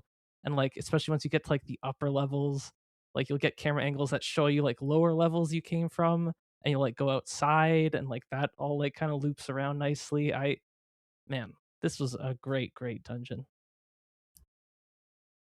Yeah, the design is just amazing for it. And then you get some really powerful items if you do the box puzzles, and like I mean, death and rock became part of my magic repertoire pretty quickly. Yeah, Yeah. and so many weapons with like Mm-hmm. cool abilities. Like the Mhm. one, I don't even know if you get it here, if it was like kind of in one of the other later dungeons, but I was definitely using it a lot here. It's I think it was quickness, the one that gives you quicker slashes. You Yeah, just that get one's like here. so much more Yeah. DPS out of that. If you get like backslashes and you just get like more crits. Oh, it's amazing. And yeah, Yeah, you get rapid like fire is the ability that I think you're talking about, right, Alex. yeah, maybe quickness is the one that makes you run faster, which is Yes. also pretty fun. Yes.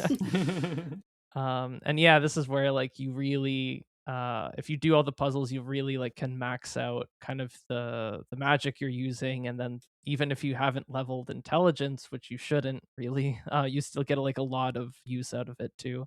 And also the guardians you get, like I was using both of the ones you kind of find here, like both the one that boosts the effectiveness of your accessories, so I was getting more Oh health and yes. mana Mhm. regen, which just helped Mhm. me like progress in the dungeon without going back And more there's one that often. boosts equipment, I think, Yes, in Yes. and that general. one I Yes. ended up using to the end of the game. In Yeah, he's fact, very like useful. there's like multiple goddess statues in this dungeon, and I Mhm. wasn't like really engaging with them because I knew there was a couple more guardians to find. And then once I got the equipment boosting one, I just got it to max level very quickly just from the goddess statues, and that was like adding like plus 100 modifier to my weapon, like plus 80 to my armor. I was like, oh my god, I'm so strong. It was, I had a lot of fun. Yeah. Yeah, no, I think you guys are getting at a lot of what really makes this dungeon really compelling and like a great climax for the end of the game. The increased verticality I think is really important here. You're going up a lot more like flights of stairs and pathways that kind of bridge across like gaps that you've already been over before. There's a lot of spots where like the wall is broken and you can fall down into spots that you've already been, or fall down into new areas and then have to figure out how to work your way back up. um there's still a lot of locked doors, so even if you think you have a lot of keys at this point, you're going to need a lot more. And there's some really inventive box puzzles. And then, yeah, like you guys were saying, you kind of get tons and tons of really interesting weapons here at the end of the game. Like before this, you'd kind of get a few weapons at a time, and you kind of like, oh, I'm going to level up in a way that I can then, gets me the stats to equip this next one. And by the time you did that, you may have another weapon to kind of prep for.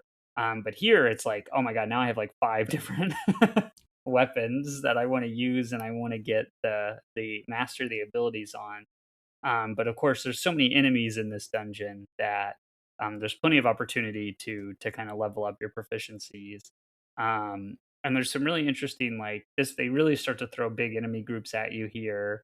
There's one room that has two liches in it, It's a which is fun room. pretty difficult. Yep.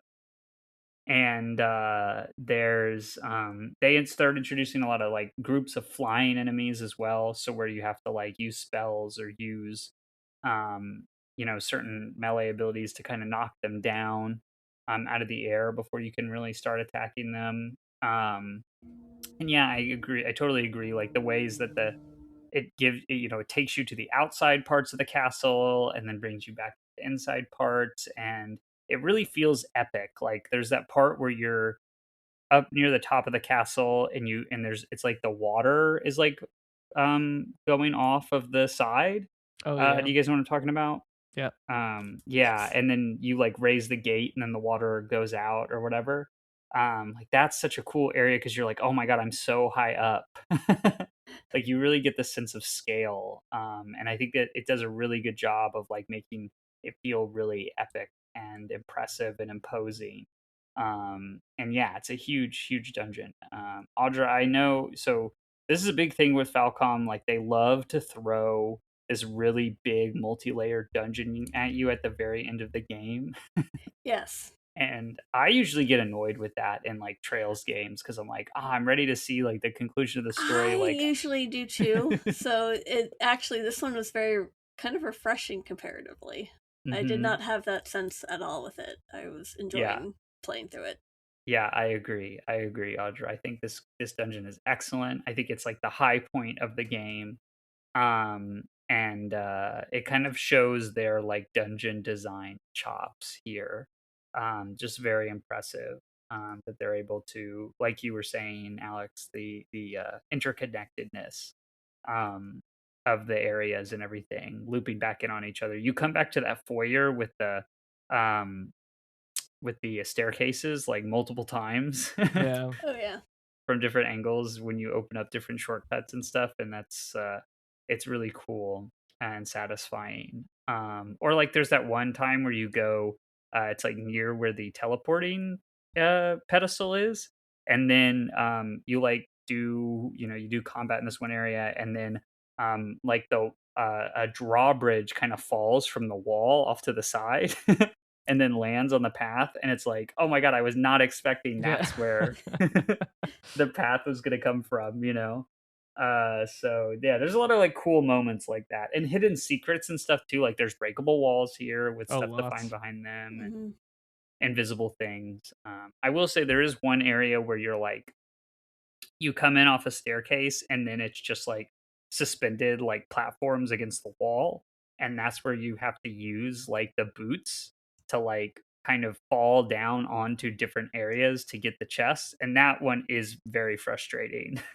Yeah, that's probably the least favorite puzzle of mine Yeah. from this. And then there's another one where you're getting close to the end of the game, like close to, there's that spiral staircase you're going up, and you have to use the wing boots to get across these gaps. And then there's right at the end there's a bridge, and there's the sages there, and then that's kind of where you get to right before you meet Galsus. But right before you get to that top part, which is the bridge, if you fall down in the correct way, there's a chest there. Yes.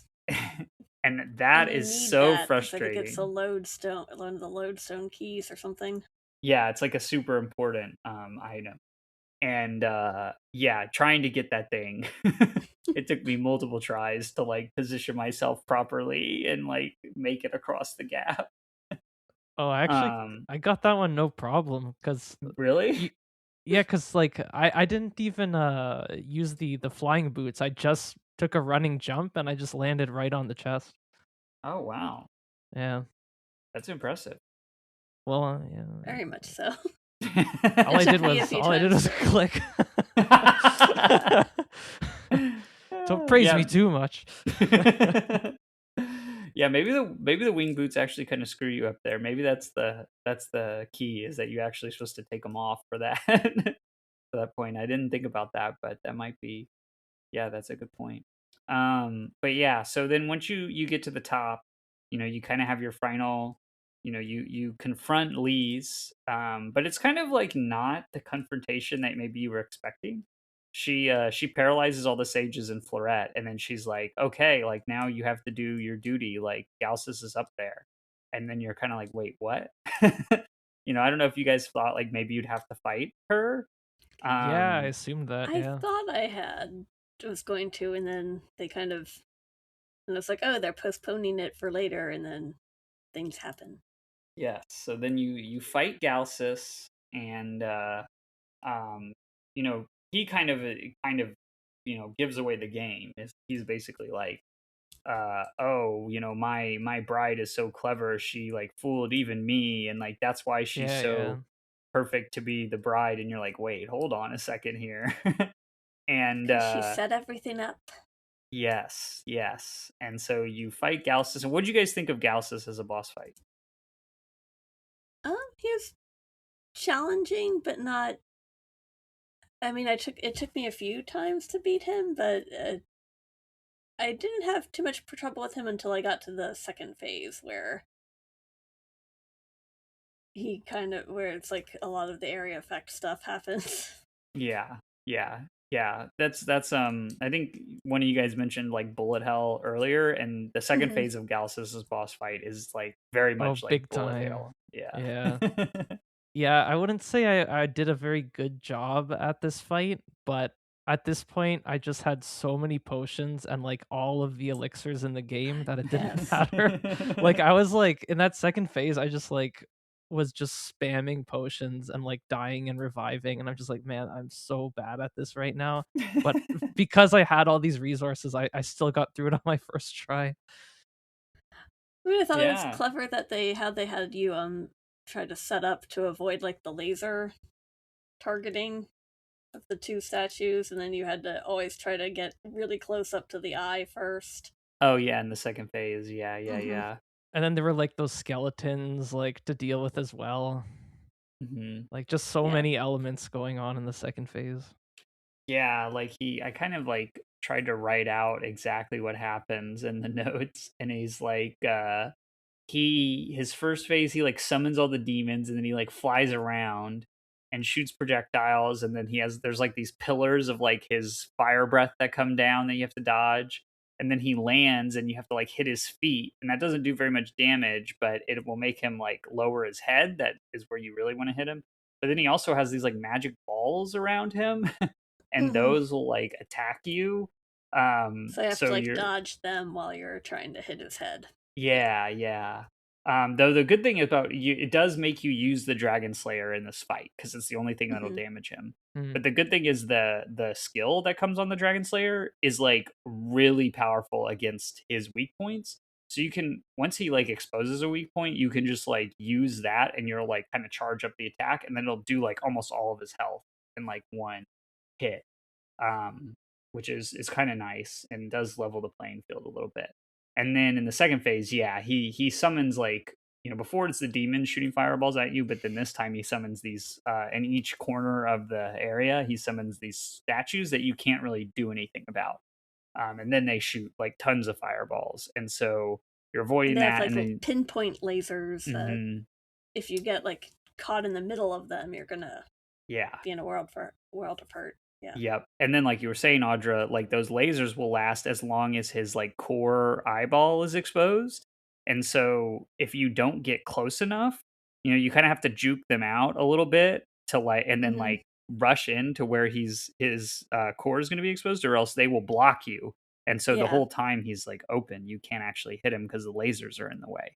Um so yeah, you really have to like get your positioning down accurately. Or you can be Aleks and you can have all your elixirs and then just like tank all the damage. Either way works. Either way works. And then once you defeat him, so then this is kind of like, where the story, picks up again. And so you defeat him, and then Lisa Lot will kind of like seals him inside of her. And so this is kind of where it's revealed to you and to Florette and to the sages that this was actually part of her plan, like all along. That she had kind of recognized um, that they weren't going to be successful because of the fact that the like stars hadn't aligned, and there was no hero coming. And she also learned from Lorelai. Lorelai was planning to resurrect Galsus and be the Black Bride herself, and so it was going to happen regardless. And so what Lisa Lot did is she decided like, no, I will be like the Black Bride, like I'll be the vessel to like bring him back to Lorelai, knowing that with the power of Galsus that she gets from marrying him, that she would then be powerful enough to either help disrupt him while they're trying to fight him and level the playing field, or to prevent things from getting too disastrous if they're not able to be successful. And so of course that's what happens. And so she turns Galsus' power against him and against everybody and freezes them all in time, basically until the actual hero will come and be able to kill Galsus once and for all. And so she'd been waiting, for these hundreds of years for the protagonist to show up so that she could finally set the events of her plan in motion. And it's kind of an emotional moment because it's like, Florette had thought that her sister betrayed her, and then she realizes that she was actually like looking out for her all along. Which is, it's a twist. I think that like it there's a little bit of it that feels like it kind of comes out of nowhere, but I do think the memoirs It helps put yeah, perspective on it. yeah, exactly. Like they kind of establish that, and then the details that you get from the tabulae, um, I think that they also kind of establish why, like, it wasn't going to, why it was necessary, right? And so you kind of, when you read that history, you kind of hear about the hero the first time, and so it kind of gives you all the pieces to figure out the same way that Lieselot did. Like, oh, this is why I need to do this because otherwise we're doomed. So it's really kind of bittersweet. Like she sacrificed herself because for the future of her sister and for the future of the kingdom and everything. And so it ends with her telling you like, oh well, I've sealed him inside me now, but to really eliminate Galsus, like you have to take the sword and you have to kill me with it. And I think the game like actually like diegetically like makes you do it. You have to like walk Yes. up to her and target her and attack her, which I think is like a very powerful moment, where it uses the kind of the mechanics of the game. It's almost like, I don't know, like what, like The Last of Us, where you have to like, you go into the Yeah. doctor's room, you have to shoot the doctor. You It felt, can't. yeah. Yeah. Um, and I like that they kind of make you do that. And then, Florette basically, is mourning her sister, and then uses the last of her power to kind of basically combine, I guess, with her sister, and they turn into like this white phoenix, and Hmm. then like fly off, which is it's kind of So high they could concept, always be but together. yes, Symbolism. yeah. And Yes. I think what it's implying is they kind of turned into guardian, right? Like Yeah. that's, yeah. Um, which is kind of bittersweet. Um, but I thought it's a good ending. What did you guys think of the end of the story? I really liked it. I mean, I thought it was deeper than I thought it was going to be, actually, in the beginning. So I ended up really enjoying the bittersweetness and all. It was very, I thought it was quite touching. And Yeah. Falcom actually could do a really good twin story, which is surprising Yeah. sometimes. Yeah, But for sure. For sure. and I like the whole how it goes back to Shar at the end narrating Hmm. and talking about like their further adventure. I just felt it had like a really good good epilogue kind of feel to it. Yeah. Yeah. Alex, what did you think? Yeah, I also thought it was nice. Like everything with Lisette and Fleurette and how that ties in with the tablets and memoirs. I think that was definitely the most interesting part of this game's storytelling. I'm just not a big fan of like the big expedition dump kind of structure at the end. Hmm. I just like I really like the setup to this game's story, and there's like a lot of like intrigue and mystery, and it's just like for the most part of the game, nothing about the way it was presented or written ended up making, I guess, as much of an impact as I expected. Like we talked about like some of the games that this one brought to mind, and it'd be like things like Souls or like a Matsuno game, and I don't think that the lore was quite like on Souls level or the world building, on Matsuno's level. I know those are two extremely high standards, um, but I still liked it for what it was. And I did think Char was maybe a little underused towards the end. Yes, they could have done Yeah, more with her, but yeah, Hmm. yeah. I thought she would end up being like a very significant character in the game, being like your sister figure. But yeah, it was still nice, nice climax. Yeah.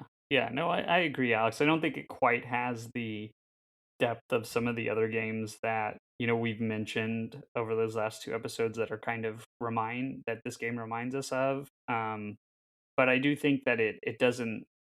I think it doesn't go. It doesn't just enough to kind of sell what it's trying to do without Yeah, really maybe exploring it maybe as much as we would like. you yeah, know as it could have. Yeah, yeah, there's opportunity for more there. I agree with you guys. I think that they could have done more with it. But I do also like this kind of theme, the core theme of like these two sisters that are kind of bound by like duty and like stuck into these roles that they didn't choose for themselves. And it kind of is sad that like the only way that they could this was like the only way for them to really get out of that Hmm. is to like kind of die and pass on into like a different form. um because it's just it's sad, and the you get the sense too, like Lisa lot, part of what motivated her is that she was like the weaker sibling, right? Like she was like physically weaker and didn't perform as well in like her studies or in her like physical activities as Florette. mhm, And so she felt like uh if Florette was chosen as the maiden and had to like keep Galsus sealed, then she would be giving up on all this potential for her life, right? Hmm. And so that's why she like chose to do that, because she was like sacrificing herself so her sister could have a future. But then Florette, Flora chooses not to yeah, kind of go with it because she'd rather be yeah, with her. Yeah. exactly, exactly. And it's like, the reason why Lisa Lot did that is because she kind of has this like um this lack of like self-esteem or self-worth, but Florette like viewed her as the most important thing in her life. So even if she doesn't value herself, like Florette values her enough to choose her over anything else. Which it's just it's sad, but it's kind of sweet in a way. And Hmm. I think it's I don't know. I think the storytelling is just so different than like Falcom's other stuff. We've talked about that a couple Generally, yeah. times, but it's just like yeah, it's just like so to do something that's like really like sad and bittersweet and like thematically kind of has some depth to it and also isn't like there's no it's not like humor, there's not like any weird like humor or like anime kind of stuff Hmm. to it, it's just so restrained in a way that I feel like their storytelling now is not really like that. Mhm. And I think that is kind of what makes it more interesting to me, compared to some of their other stuff. And there's enough story here where it is still compelling. They have other games where story is not a big focus, and in those it's like there's barely any story at all. Or it's only like lore background. Whereas here you do have a few characters you can kind of latch on to, and um, it's a nice balance I think between I those mean, two even things. Sir Knight is memorable, which I Yeah, like. yeah, yeah. For a silent protagonist, I think he actually is pretty. Um, you get a little bit of a sense of like what he's like, Hmm. right? And like he kind of goes from having he kind of has his own like progression and arc, right? Like where he's like kind of Yeah, lost and doesn't know what to and do he with his finds life. it again, and Hmm. kind of. Yeah, yeah. Yeah, the way Finds his support. Char describes him in like her like the book she's written that appears like the beginning and end, I think that like definitely helps the characterization a lot. I wish there was a little bit more of that. Yeah. Yeah. I wish it was more like like Wind Waker style, like he had more like expression or like, Oh reacted a little yeah. more to things. Which cuz you can do a lot even with a silent protagonist. But I also think like the graphical element, especially for the characters, are like very limited. Yeah, So it's like they're the Yes. most like character animation they had is that one dancer in the village just doing that little shimmy all the yeah. time. Yeah, there's really not a lot of like detailed animation work for the human characters going on here, so I don't and the faces are just so simple, they're Yeah, basically like yeah. two eyes and like a line and like a nose and that's it. So, Or in um Dvorak's case, a nice mustache. yes, yes. But yeah, it's a really I don't know, it makes you I do think it makes you think a little and like yeah, I like that, I think they were kind of trying to set it up that there could be more games, right? Like, that he goes on to have more adventures, and Char kind of, like, just Y- mentions that, Yeah, but they kind of do leave but it then, open. nothing ever came of Yeah, which it. is too bad because Because I then would they love a do like the sequel to other this. Xanadu games, which aren't really. Yeah, they have nothing to do with this game Yeah. pretty much, yeah. Yeah, no, I agree, Alex, I wish they would've done more because I think this is a really cool style of game. I will say though, if you really like this style of game, they do have another game that's pretty similar to this, which is Brandish: The Dark Revenant on the Oh yeah, I know PSP. Brandish. Yeah. Ooh. Yeah, which I think is very similar in like tone and vibes to this game. It's a little more of a heavier dungeon crawler. Like there's not really here you have the town and you have the NPCs, and it's a little more there's a little more narrative. Brandish doesn't really have as much of that, but um, it does kind of have a similar vibe to this game. So um, that's definitely. I mean, those are my two favorite Falcom games. Is Okay, this one cool. and Brandish. So yeah, I recommend it. And I wish they did more of this kind of thing. Like branched out a little bit from their um, trails and ease, kind of. You know, rotating between those two. And as Audra, you mentioned, Xanadu did come back, but it basically just came back as like trails with Pretty action much, it RPG. seems like. Yeah. Yeah, Tokyo Xanadu is just like basically it's like Persona meets Trails. And it's a fun game. I like that game too, but it just really has no connection to this game at all, and really doesn't have the same tone or vibe at all. And they are making another Xanadu game, Kyoto Xanadu, but Kyoto that's Xanadu. yeah, kind of a more of a follow up to Tokyo Xanadu. Um, though it is doing like the 2D side scroller thing, which is like the first Xanadu did that. So I am very excited for that game. I think like the gameplay is going to be great, just like most Falcom games are. But I don't have high hopes for the story, unfortunately. Yeah, Audra, the did you only play thing, Tokyo Dogi's in Xanadu? it. I haven't Oh, played Tokyo Xanadu yet, but I'm like, I am excited that Dogi's going to be in Kyoto Xanadu. yes. Yes. Yeah, and Tokyo Xanadu, Toa's in it. Yeah. So I think Dogi is like he's gonna be like a teacher, kind of like she was in that one. Which is funny. Like they're like taking this character from another series and just like putting him in an entirely different context. Mm-hmm. But it's cute. It's a cute thing to do. Like kind of connect all their game series together. So there is more Xanadu, but unfortunately not like this one. Um, so one thing I do want to mention though before we sign off here is there's the post game dungeon. We talked a little bit about it, called the World of the Dead. And so the way you access it is inside Castle Strangerock. The beginning, that big opening area where you have the staircase that's like broken. Um, there's a portal right there in the broken part of the staircase. So you just like hop into it, and then it takes you to the post game dungeon. And the guardian that you get from Agnes is a guardian that gives you more bonus points on leveling up. So really, the post game dungeon is very difficult. The enemies are very very strong, and a regularly leveled character from just playing the game normally wouldn't be able to complete it. So we talked last time a little bit about the level down function that you can do with the priestess.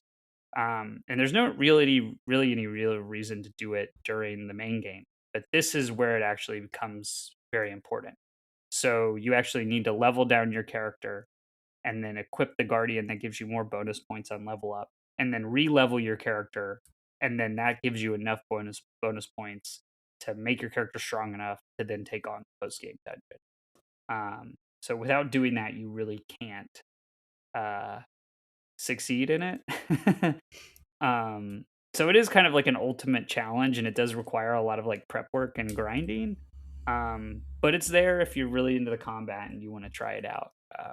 You know, that is an option. So, uh, yeah, I've never completed the post game dungeon. I don't know if I ever will. I think it's it's I've just Too never much of a wanted to like. grind. Yeah, Yeah. exactly. I've never wanted to grind, and I like the actual like journey of like this game so much. Like I've played this game like 4 or 5 times now, and I just love the core like dungeon crawling and the experience of it so much. It's like I don't know that I really want to do the randomized dungeon thing, you know, but it is there if you want it. So the It's just completionist maybe to out there. appeal to Diablo fans, you know? Yeah, yeah. I mean, that's true, Alex. That's a good point. It is a lot more like Diablo Mhm. in concept. Um, so yeah, if you're a real action RPG head, uh, If you live for the then grind. yes, yes, then there is something here for you to sink your teeth into. All right. Well, I think that's it. But I'm glad that you guys seem to really enjoy this game, and it was really fun sharing one of my favorite games with you guys. So I appreciate you guys being It on was this really episode. fun to play. Oh yeah, for sure. Had a Good. great time. Awesome. Awesome. Well, we'll do a little bit of housekeeping. So coming up next, for Retro Encounter in 2 weeks will be our Zelda tier list ranking, which that's going to be exciting. It's gonna Alex be and I are gonna. crazy. Yeah, yeah. Have you got some picks already? You got some crazy picks, Alex? Oh yeah, you'll have to wait to find out. We are not including Link's crossbow training though. I think we made that official. Yeah, So Mike was really pushing for it, but we had to tell him down. And then after that, we have selected our next game journal for Retro Encounter, and that's going to be Romancing Saga 2. So we're going to talk about both the original version, the initial HD remaster, and the remake. And that is also going to be the return of your main host, Zach. He will be back. So please look forward to that. And I'm also really looking forward to it. I love that game. I reviewed it for the site, the remake when it came out. So check out that review too. and definitely play it. It got a really good Switch 2 version, so there's plenty of reason. If you want a big meaty RPG to play on your Switch 2, you should play Romancing Saga 2 and play along with us. And then, so if you want to email us, you can email the show at retro@rpgfan.com. I will not be reading that, but if you want to talk to Zach, even though he wasn't on this episode, he always reads those. So feel free to email the show there. And then you can follow us on Facebook, on Instagram, on Threads, on Twitter, on Blue Sky, on Twitch and YouTube as RPG Fan or RPG Fancom. And then you can also join the RPG Fan Discord. I know a few of us are in there. So if you want to reach us, that's a good way to reach a few people on the team. We also have the RPG Fan shop hosted by TeePublic.